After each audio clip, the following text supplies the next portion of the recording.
आष्टी उपसा सिंचन योजनेसाठी 40 कोटीचा भरीव निधी। आष्टी उपसा सिंचन योजनेसाठी अर्थसंकल्पात 60 कोटी रुपयांच्या निधीची मागणी केली होती।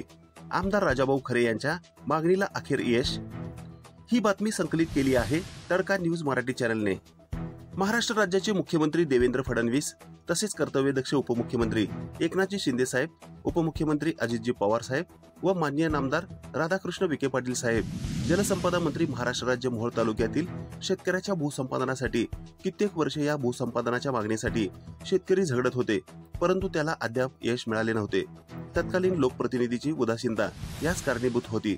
ही बाब आमदार राजाभाऊ खरे यांच्या लक्षात येताच यासंबंधी शेतकरी व पाटबंधारे विभागातील अधिकाऱ्यांची 20 फेब्रुवारी 2025 रोजी शेटफळ ग्रामपंचायत कार्यालयामध्ये संयुक्त बैठक घेण्यात आली। तसेच नवनिर्वाचित मोहोळ तालुक्याचे कर्तव्यदक्ष आमदार राजाभाऊ खरे यांनी कित्येक वर्षाच्या रेंगाळत पडलेल्या शेतकऱ्याच्या प्रश्नाचा पाठपुरावा करून शेतकऱ्यांच्या हक्कासाठी सरकार दरबारी शेतकऱ्यांच्या प्रश्नावर आवाज उठवून या योजनेला यश मिळाले। आष्टी उपसा सिंचन योजनेसाठी 40 कोटीचा भरीव निधी मंजूर झाल्याचे समजताच शेतकऱ्यांनी आनंदोत्सव साजरा केला। या योजनेसाठी निधी मंजूर केल्याबद्दल मुख्यमंत्री देवेंद्र फडणवीस, उपमुख्यमंत्री अजित पवार व सर्व शासकीय अधिकाऱ्यांचे आमदार राजाभाऊ खरे यांनी अभिनंदन केले आहे।